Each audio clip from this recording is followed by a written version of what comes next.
আসসালামু আলাইকুম। আজকের ভিডিওতে আমরা দেখানোর চেষ্টা করব এই ট্রান্সফারটি আমরা সূত্র ছাড়া তৈরি করব। তো কোনো সূত্র ব্যবহার করব না আমরা এই ট্রান্সফারটি তৈরি করতে। তো প্রথম পর্বটি যদি না দেখে আসেন তো অবশ্যই প্রথম পর্বটি দেখে আসবেন, তাহলে সহজেই বুঝতে পারবেন আমরা এই ট্রান্সফারটি কীভাবে তৈরি করছি এবং সহজেই সবাই তৈরি করতে পারবে আশা করি। তো এই যে কুরটা আমরা ব্যবহার করতেছি, কুরের ওজন হচ্ছে আপনার 8 কেজি 292 গ্রাম।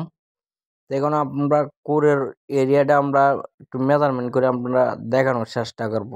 আর এটা আমরা সূত্র ছাড়া তৈরি করব, আমাদের মেজারমেন্টের কোনো প্রয়োজন নাই, জাস্ট আমরা আপনাদেরকে দেখানোর। কোরের যে এরিয়ার প্রস্থ এখানে আছে যে আপনার 2.5 ইঞ্চি, 2.5 ইঞ্চি আছে এখানে কুরের, যার কুরের ফিটনেস যেটা আছে ওইটা আছে যে আপনার 2.5 ইঞ্চি। আর সেন্টিমিটার হিসাব করতে গেলে আপনার 6.5 সেন্টিমিটার আছে। তো এখন আমরা এসি কয়েল ফেসাবো একটা, আমরা ফর্মের মাধ্যমে আমরা একটা তারগুলা ফেসায় নিচ্ছি আমরা ফর্মা তৈরি করে। তো আমরা চাইলে বাঁশ কেটেও ফর্মা তৈরি করতে পারবেন। প্রথমে আমাদের যে একটি লাইন আছে এই লাইনটি আমরা সুবলগুলোর মাধ্যমে টিউবে আটকাই দিচ্ছি। দেওয়ার পরে এখন আমরা এক এক করে আমরা ফেসাবো। ফেসানোর পরে আমরা গণবো। আমরা এখন গণবো না, ফেসানোর পরে আমরা গণবো। আর এই ট্রান্সপোর্টে আমরা কোনো সূত্র ফলো করতেছি না। আর আমরা এই ট্রান্সপোর্টে আমাদের 4টা 16 ইঞ্চি স্পিকার বাজবে এই ট্রান্সফর্মারটি দিয়ে আমাদের অনুষ্ঠানের জন্য সাউন্ডের বাড়ার। তো এই ট্রান্সফর্মারটি আমরা তৈরি করতেছি হেভি মানের। তো ভিডিওটি অবশ্যই কন্টিনিউ করে দেখতে থাকবেন, তাহলে সহজেই বুঝতে পারবেন। তো আমরা এই কুরে এক রাউন্ড দেওয়ার পরে আমরা হিসাব করব। আর এই ট্রান্সফর্মারটি সূত্র হিসাবে ব্যবহার করতেছি একটি সিরিজ লাইনের মাধ্যমে আমরা সূত্র হিসাবে ব্যবহার করব। আর আমার চ্যানেলে অনেক ট্রান্সফর্মার তৈরি করা ভিডিও দেওয়া আছে ইআই কুরের। সেখানে আমরা সূত্র ফলো করে সঠিক মেজারমেন্টের ভোল্টেজটা অ্যাডজাস্ট হয় না, এই জন্য আমরা সূত্র ফলো করে ট্রান্সফর্মার কখনো তৈরি করি না। আর গোল ট্রান্সফর্মার তৈরি করতে একদমই সহজ, খালি একটু ফর্মা দিয়ে ফেসাতে একটু কষ্ট হয়, তার একদম ইজিলি। তো অবশ্যই ভিডিওটি কন্টিনিউ করে দেখতে থাকুন।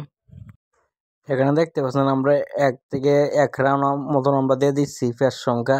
তখন ফেস সংখ্যাগুলো আপনাদেরকে গণে দেখানোর চেষ্টা করবো। এর আগে আমি মার্ক করে নিতেছি, মার্ক থেকে আমরা গণনা শুরু করব। এরকম করে এক এক করে আমরা গণবো, 2 3 এরকম করে গনে গনে আপনাদেরকে বোঝানোর চেষ্টা করব। তো এখানে হিসাব করারও কোনো প্রয়োজন নেই, খালি জাস্ট সিরিজ লাইনের মধ্যে টেস্ট করলেই হবে। জাস্ট আপনাদেরকে বোঝানোর জন্য আমি হিসাবটা গণে নিতেছি, দেখতে পাচ্ছেন। এখানে আমরা এক এক করে 50টি পর্যন্ত গণনার পরে আমরা আবার একটি মার্ক করব, মার্ক করে আপনাদেরকে বোঝানোর চেষ্টা করব আমাদের। তো এখানে আমরা ফেয়ার সংখ্যা হয়েছে যে আমাদের 50টা ফেয়ার সংখ্যা হয়েছে, আমরা একটি মার্ক দিয়ে নিচ্ছি, 50টি ফেয়ার সংখ্যা হয়েছে। এখন এখান থেকে আবার শুরু করব আমরা। তো ভিডিওটি স্টেপ একটু বাড়ায় দিচ্ছি আমরা, যেহেতু আমাদের সময় যেন লস না হয়। তো এরকম করে আমরা আরেকটি দাগ নিচ্ছি, তো টোটাল আমাদের ফেয়ার সংখ্যা হয়ে গেছে 100। তো 100 100 থেকে আবার গণনার পরে আরেকটি মার্ক দাগ দিচ্ছে, এখানে হচ্ছে 150। 50 থেকে 150 থেকে এখানে হয়ে গেছে আমাদের প্রায় 200। এখানে আপনার ফ্যাট সংখ্যা টোটালে লাগছে যে 119টি ফ্যাট সংখ্যা দিছি আমি ট্রান্সফার করতে। 119টি দেওয়ার পরে আমি এখানে আপনাদেরকে সিরিজ লাইনের মধ্যে টেস্ট করে দেখাবো আমাদের 120 পেসে, সরি 220 পেসে ওকে কিনা। যেহেতু টোটাল করে আমরা 219টি ফ্যাট সংখ্যা দিচ্ছি, আমরা এখানে 220টি ফ্যাট সংখ্যা লিখে রাখছি। জাস্ট এই হিসাব না করলেও হবে আপনার, যদি আপনি সিরিজ লাইনের মধ্যে টেস্ট করলেই হবে। তো আমরা এখন সিরিজ লাইনের মধ্যে টেস্ট করবো ফাইনালিভাবে আমাদের এসি লাইন ঠিক আছে কিনা। এখানে সিরিজ লাইন আমরা একটা নিয়ে নিচ্ছি, 220 ভোল্ট লাইন সিরিজ লাইনের মধ্যে আমরা কানেক্ট করছি। তো এখানে দেখতে পাবেন সিরিজ লাইনটি যখন আমি জ্বলি কিন্তু হালকা একটু জ্বলতেছে, মানে যখন আমি হালকা করে বাড়ি মারে তো আমার লাইটটি কিন্তু জ্বলে না। যখন আমি এখানে লাইনটা দিই তখন একটু স্পাট কাটে। তো এখানে এম্পিয়ারটা যখন টান দেয় একটা কারেন্টের, তখন আমার লাইটটা জ্বলতেছে, এছাড়া লাইটটা আমার জ্বলতেছে না। তো এখানে বোঝা যায় আমাদের এসি লাইন ঠিক আছে।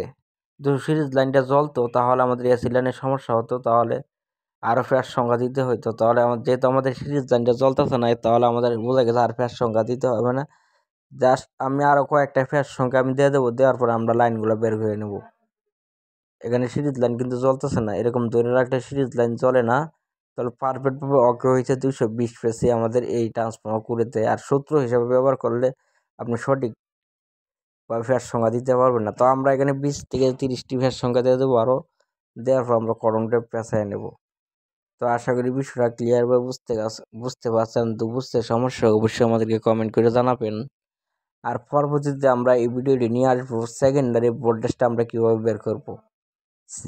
সেকেন্ডারি ভোল্টেজটা বার করার জন্য আমরা কোন স্টেপগুলো ফলো করতে অবশ্যই ভিডিওটি পাওয়ার জন্য আমাদের চ্যানেলটি সাবস্ক্রাইব করে রাখবেন। যারা অলরেডি সাবস্ক্রাইব করছেন তাদেরকে অসংখ্য ধন্যবাদ। তা সবাই ভালো থাকবেন, সুস্থ থাকবেন। আল্লাহ হাফেজ।